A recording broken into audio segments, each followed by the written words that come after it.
اشارہ ہے. اولئکا یہ اسماء اشارہ دیجیے، اس میں اشارہ ہے. وہ اردو میں دونوں استعمال ہوتے ہیں، اشارے میں استعمال ہوتے ہیں. یہ اردو میں قریب کے لیے. اولئکا وہ مذکورین، وہ مذکور جن کا ذکر آ چکا ہے. اور پہلے اللہ جل شانہ نے اپنے پیارے بندوں کی تعریفیں کی ہیں، مدح فرمائی ہے، ان کے اچھے اچھے اوصاف بیان فرمائے جو اللہ نے عطا فرمائے. عطا بھی اللہ نے فرمائے، ذکر بھی اللہ تعالیٰ نے تعریف کے مقام میں کیا. فرمایا یہ ہمارے منتخب اور ہدایت یافتہ خاص بندے ہیں. یہ ہمیں خبر دی تاکہ ہم بھی جانیں ان کا کتنا احترام ہے، ان کا کتنا حق ہے ہمارے اوپر. ان کا حق انہیں کو دیا جائے، ان کا ادب احترام اور ان کے طریقے اپنائے جائیں جو ہمارے لیے باعث یعنی صراط مستقیم ہیں، ہدایت ہیں اور باعث کامیابی اور نجات ہیں آخرت میں. تو اب پہلے تفصیل آئی. یہ فصیح بلیغ جو فصیح بلیغ کلام کرتے ہیں ان کی کلام کا ایک طرز ہے. پہلے تفصیل کی جاتی ہے، پھر آخر میں پھر میزان کے طریقے پر تفصیل اور پھر اجمال کے طریقے پر. وہ ایسے ہوتے جیسے تفصیل کے بعد کل میزان ہوتا ہے، اکٹھی تعریف. یہاں اکٹھی تعریف ہے. تو فرمایا اولئک الذین انعم اللہ علیہم، وہ جو مذکور ہوئے ہیں سورہ مریم کی اس سورت کے اندر، حضرت زکریا علیہ السلام، حضرت یحییٰ علیہ السلام اور حضرت مریم اور عیسیٰ علیہ السلام کا ذکر، اور حضرت ابراہیم اور حضرت موسیٰ علیہ السلام کا ذکر، اور حضرت اسماعیل اور ادریس. یہ اشارہ ہے کہ یہ جو مذکور ہیں اللہ پاک نے فرمایا یہ وہ ہیں جن پر اللہ نے انعام کیا ہے. انعم اللہ، یہ انعم اللہ، الذین انعم اللہ علیہم، یہ وہ ہیں جن پر اللہ تعالیٰ نے انعام کیا ہے. آگے فرمایا من النبیین. یہ قرآن مجید کا بیان ہے کہ کچھ طالب علموں کے لیے اولئکا علم نحو کی اصطلاح میں، ہمارے طالب علم جو نحو پڑھتے ہیں، اولئکا مبتدا ہے، اولئکا مبتدا ہے. جو مبتدا ہو اس کی خبر بھی ہوتی ہے، مبتدا کی خبر بھی ہوتی ہے. تو کبھی خبر کا مقام فاعل کے ہوتی ہے، یہ دوسرا قسم ہے مبتدا کا.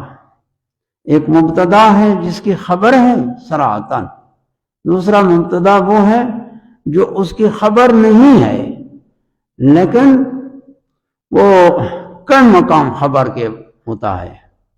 وہ قائم مقام خبر کے، تو خبر کا قائم مقام جو آ گیا تو مبتدا کی خبر آ گئی. لیکن سوال بھی کرتے ہیں بھئی ایسا مبتدا بیان کرو جس کی خبر نہیں ہوتی، یہ ایک سوال کرتے ہیں. تو مبتدا کے دو قسم ہیں، کافیہ میں لکھا ہوا. کافیہ علم نحو کی کتاب ہے، درس نظامی میں پڑھی جاتی ہے، بڑے مغلق متن ہے، بڑے جامع ہے. تو اولئک یہ مبتدا ہے. اب خبر اس میں دو احتمال ہیں، یا یہی الذین انعم اللہ علیہم من النبیین، یہ الذین یہ خبر ہے، اولئک مبتدا ہے، الذین خبر ہے. اللہ تعالیٰ نے خبر دی ہے۔ وہ مذکور انبیاء جن کا تذکرہ پیچھے تفصیل سے آیا، یہ کون ہیں؟ یہ وہ ہیں جن پر اللہ نے انعام کیا، ان خبر ہوندی ہے۔ خبر کا طریقہ یہ بھی اساتذہ آپ پڑھیں ہیں طالب علموں کو۔ خبر ایک وصف، اور دوسرا یہ احتمال بھی ہے کہ الذین، یہ موصولہ، یہ اس میں موصول ہے، اور یہ بھی معرفے ہوتے ہیں جب ان طالب علموں کے لیے جب ان کا صلہ آ جائے۔ صلہ موصول کو متعین کرتا ہے، ویسے ان کو مبہمات بھی کہا جاتا ہے۔ یہ بھئی مبہمات ہیں، اسماء اشارات، موصولات، ان کو نام دیتے ہیں نحو میں مبہمات۔ مبہم تو جس طرح اسم اشارہ یہ مشار الیہ، اس میں اشارے کو مشار الیہ سے تعین ملتا ہے۔ میں جو کہوں یہ تو تم یہ کو کب سمجھو گے، یا میں کہوں وہ تو ابہام ہے۔ میں جب انگلی سے اشارہ کروں گا پھر یہ متعین ہوگا۔ یہ مطلب ہے کہ ابہام اور تعین مقابل ہیں۔